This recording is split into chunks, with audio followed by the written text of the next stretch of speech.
नमस्कार दोस्तों, मैं अंकुर उपाध्याय स्वागत करता हूं आप सभी का आपके अपने YouTube channel share market analysis में। तीन ऐसे स्टॉक्स जिन पे आप पूरी तरीके से भरोसा कर सकते हैं क्योंकि ये दिग्गज कंपनियां हैं। इन पे आप आंख बंद करके ट्रस्ट कर लेंगे। बस अभी ये आपको करेक्शन में मिल रहे हैं, ऊपर से अच्छी खासी करेक्शन दिख चुकी है इन स्टॉक्स में, और यहाँ मैं इसी के माध्यम से आप सभी के साथ वीडियो शेयर कर रहा हूँ। इसी पर्पज से वीडियो शेयर कर रहा हूँ कि ये स्टॉक ऊपर से करेक्ट दिख रहे हैं, खरीदने का मौका है इनमें, और अगर आप पैसा लगाते हैं तो डेफिनेटली आप पैसा बनाएंगे। देखिए, शेयर बाजार में 3-4 तरीके के स्टॉक्स होते हैं। मैं आपको कुछ एग्जांपल देता हूँ। चार्ट्स तो मैं स्क्रीन पे शो नहीं कर पाता हूँ, बट मैं आप सभी के साथ शेयर कुछ इस प्रकार करता हूँ कि आपको समझ में आ जाती है, इसीलिए आप लोग हमारे साथ जुड़े हुए हो।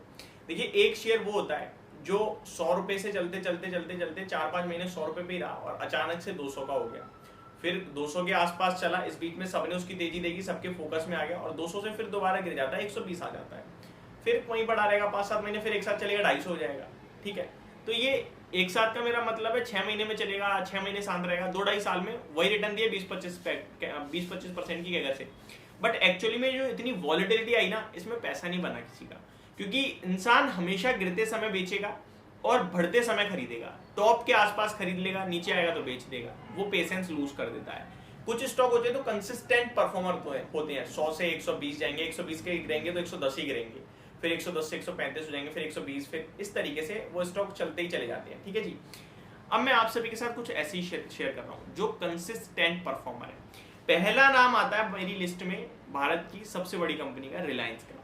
क्या रिलायंस में आपको डर लगता है? कोई कारोबार को लेकर, बिजनेस को लेकर या फिर कंपनी को लेकर कोई डर है किसी के मन में? किसी को नहीं है। आप दिन के दौरान जो प्रोडक्ट यूज कर रहे हैं ना, उनमें कहीं ना कहीं रिलायंस का प्रोडक्ट छुपा होगा। ट्रस्ट में, आप खुद चेक करिए, आजू बाजू कहीं ना कोई प्रोडक्ट जरूर होगा जो रिलायंस का छुपा होगा। और अगर आप शेयर मार्केट में, तो मनी कंट्रोल तो सबके फोन में होगी एप्लीकेशन, वो भी रिलायंस की है। ठीक है जी। अगर आपको कुछ नहीं मिल रहा ना अपने घर में, तो मैं आपको ये बता दे रहा हूँ। बाकी मोटा भाई हर फील्ड में बैठे हुए हैं, हर फील्ड में, कोई ऐसा फील्ड नहीं है जहां वो नहीं है। ठीक है जी। तो टोटल इकोनॉमी में 6% का कंट्रीब्यूशन है, इससे बड़ी बात क्या बोलूं। ये कंपनी ग्रो करनी है, जैसे जैसे भारत की इकोनॉमी ग्रो करेगी। अगर आप सोच रहे हो दूसरी कोई फाड़ के आगे निकल जाएगी, ये नहीं करेगी, ऐसा नहीं है। दूसरी फाड़ के आगे निकल सकती है, डेफिनेटली बढ़ सकती है, ग्रोथ ज्यादा किसी की हो सकती है, बट ये ग्रो नहीं करेगा, ये पॉसिबल नहीं है। 17 लाख करोड़ का मार्केट कैप, 2415-20 रुपए के भाव पे शेयर, कुछ खोने के लिए नहीं है। मैक्सिमम ये 2250 रुपए तक गिर सकता है, 150 रुपए की करेक्शन हो सकती है। अगर आपको ये 150 रुपए की करेक्शन ऐसा लगता है यार ये तो मैं बर्बाद हो जाऊंगा, तो भैया आपके लिए शेयर बाजार है नहीं फिर। लेकिन इस 150 पॉइंट्स की गिरावट में आप एक्यूमुलेट करते रहे, ये स्टॉक 2800 और 3000 दिखाएगा जब आपका बढ़िया पैसा बनेगा। मेरे को बाद में आके थैंक यू बोल देगा। दूसरे स्टॉक की बात करते हैं। भारत की सबसे बड़ी बैंक, और अब ये दुनिया में टॉप 10 बैंकों में अपना नाम शुमार कर चुकी है, 7वें नंबर पे आती है। बहुत से लोग समझ गए होंगे नाम, HDFC बैंक।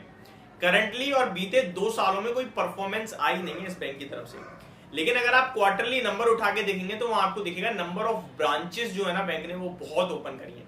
बैंक का धंधा क्या है? सिंपल भाषा में शेयर मार्केट को भूल जाओ।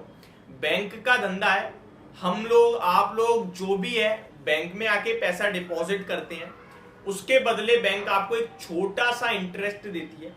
बहुत से लोग पैसे को ना इंटरेस्ट के लिए डिपॉजिट नहीं करते। अब आप पैसे को रखोगे का, एक तिजोरी तो होनी चाहिए।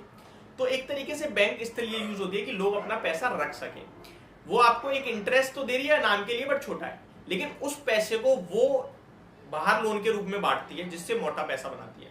तो बैंक की प्रायोरिटी क्या है कि ज्यादा से ज्यादा पैसा उनके पास आए, ज्यादा से ज्यादा ब्रांचेस ओपन होंगी, ज्यादा से इंसान कोई नाम देख के ब्रांच ओपन नहीं करता कि मुझे HDFC बैंक में ही अपनी अकाउंट ओपन करना है।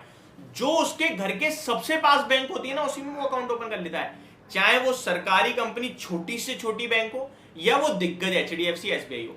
जो पास होगी उसी में, कि आपको आना जाना ज्यादा दिक्कत ना दे। ठीक है जी। तो HDFC बैंक ब्रांच दबा के खुल रहा है, डेफिनेटली कैटर करेगा लोगों को, पैसा अपने पास आएगा तो लोन पे ज्यादा बांट पाएगा।